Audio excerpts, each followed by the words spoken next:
Hallo meine lieben Freunde, hier ist wieder Michael Grant mit Klartext. Heute bleibe ich beim Ukraine-Krieg. Ich habe schon einige Videos dazu gemacht, aber er ist für mich dieser Krieg nach dem Zweiten Weltkrieg, der Krieg in Europa, der die ganzen Mechanismen von Kriegen erklärt und aufzeigt. Und ihr seht, dass man wie im Zweiten Weltkrieg auf die verschiedenen Propagandamechanismen hereinfällt. Die Deutschen mit wehenden Fahnen fallen auf die NATO-Propaganda herein, die Russen fallen auf die russische Propaganda herein. Heute geht es um ein Thema, das auch in Deutschland keinen Anklang findet, nämlich, dass 2 Millionen Wehrdienstverweigerer auf der Verhandlungsliste der ukrainischen Kräfte der ukrainischen Regierung stehen. Nein, es ist keine Propaganda von den Russen. Es ist der frisch gekürte ukrainische Verteidigungsminister Michail Fjodorow, der das Ausmaß der Personalkrise des Militärs erstmals vor kurzem im Parlament einräumen musste. Demnach sind 200.000 Soldaten desertiert, während nach 2 Millionen Männern wegen Verweigerung des Wehrdienstes gefahndet wird. Ja, wo sind die wohl? Die sind bei uns, die meisten, ist doch logisch. Und so bekloppt wie die Deutschen sind die Wehrdienstverweigerer bei uns und die Deserteure, und die Deutschen sollen kämpfen. Oder eine Truppe schicken in die Ukraine. Bekloppter geht es nicht mehr. Aber zurück. Die ukrainischen Streitkräfte kämpfen mit einem massiven Personal- und Finanzierungsmangel, erklärte der neue Verteidigungsminister. Bei der Anhörung im Parlament sagte er, dass das Ministerium ein Haushaltsdefizit von 300 Milliarden Hryvnia, also 7 Milliarden Euro, aufweise.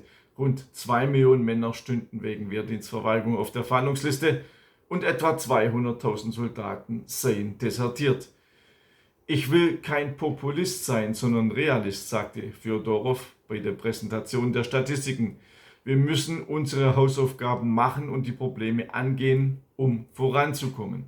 Die Mobilisierungskampagne in der Ukraine hat sich zu einer Hauptursache sozialer Spannungen entwickelt. Es gibt weit verbreitete Beschwerden über Korruption und die Tatsache, dass sich ärmere Bürger oftmals nicht freikaufen können und daher an der Front überpräsentiert seien.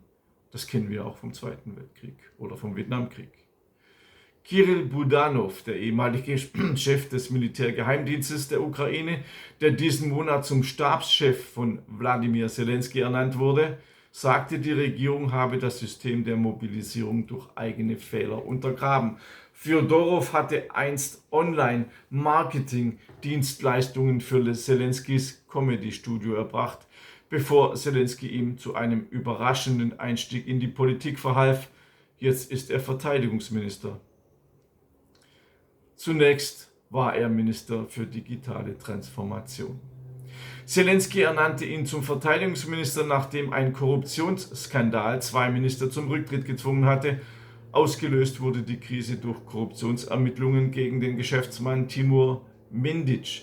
Der Zelensky Vertraute hatte ein millionenschweres Bestechungssystem bei einem staatlichen Atomenergieunternehmen etabliert. Budanows Vorgänger als Stabschef Andrei Jermak trat zurück, nachdem Spekulationen aufgekommen seien, er sei Drahtzieher des Rings gewesen.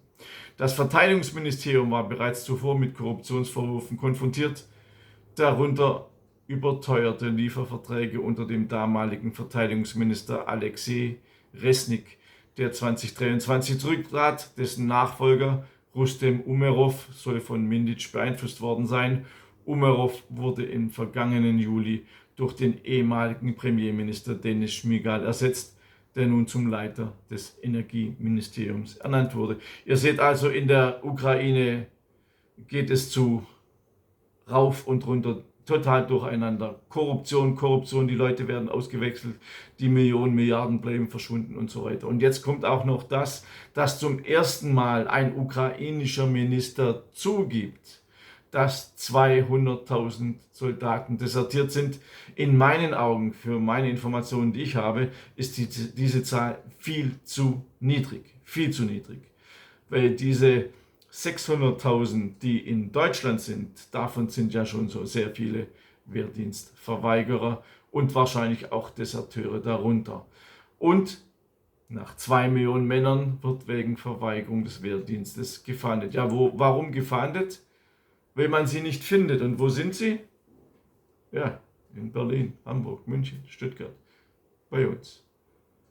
Also, Korruption ohne Ende, Wehrdienstverweigerer, Deserteure. Was macht Deutschland?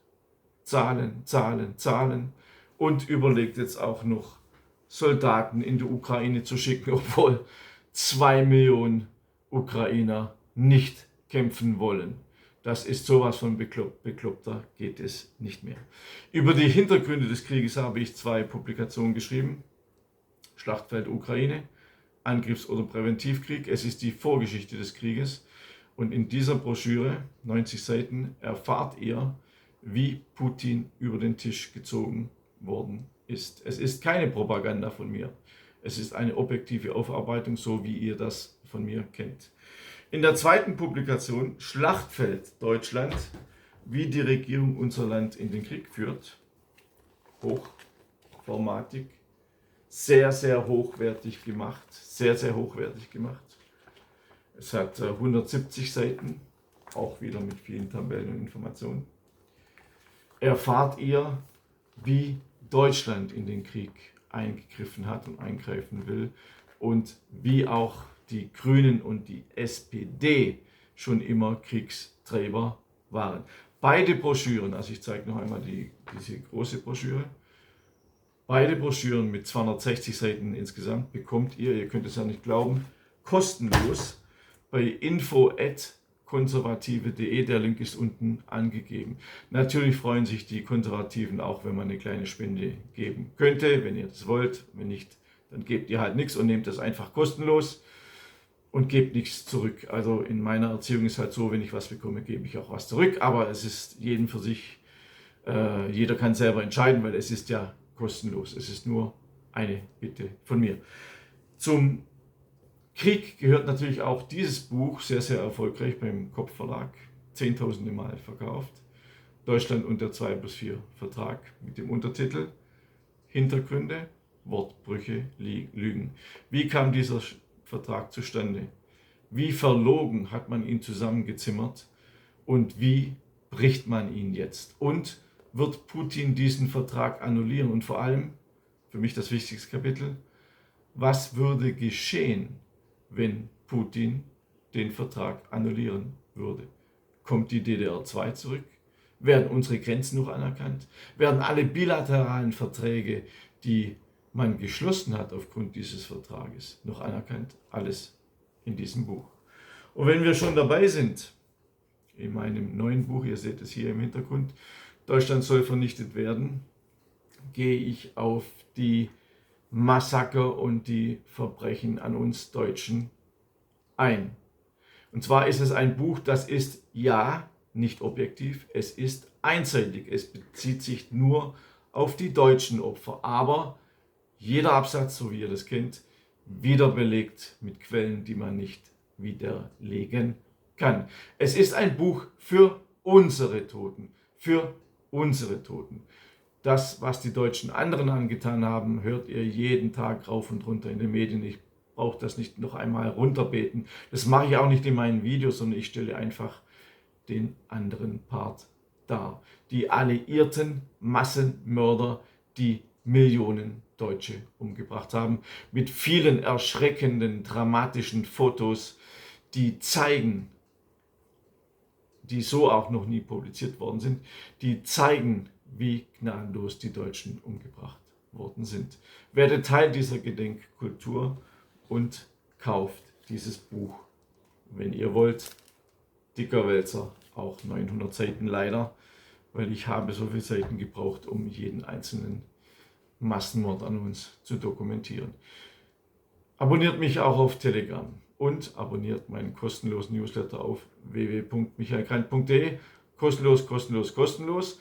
Wenn ihr mich ein wenig monetär unterstützen wollt, auch unten sind die Daten angegeben. Ich werde weiter für uns, für unsere Toten, für das Andenken unserer Toten kämpfen, trotz Drohungen, Schmähung, Diskriminierung. Ich wünsche euch alles Gute, bis zum nächsten Mal. Euer Michael Grett.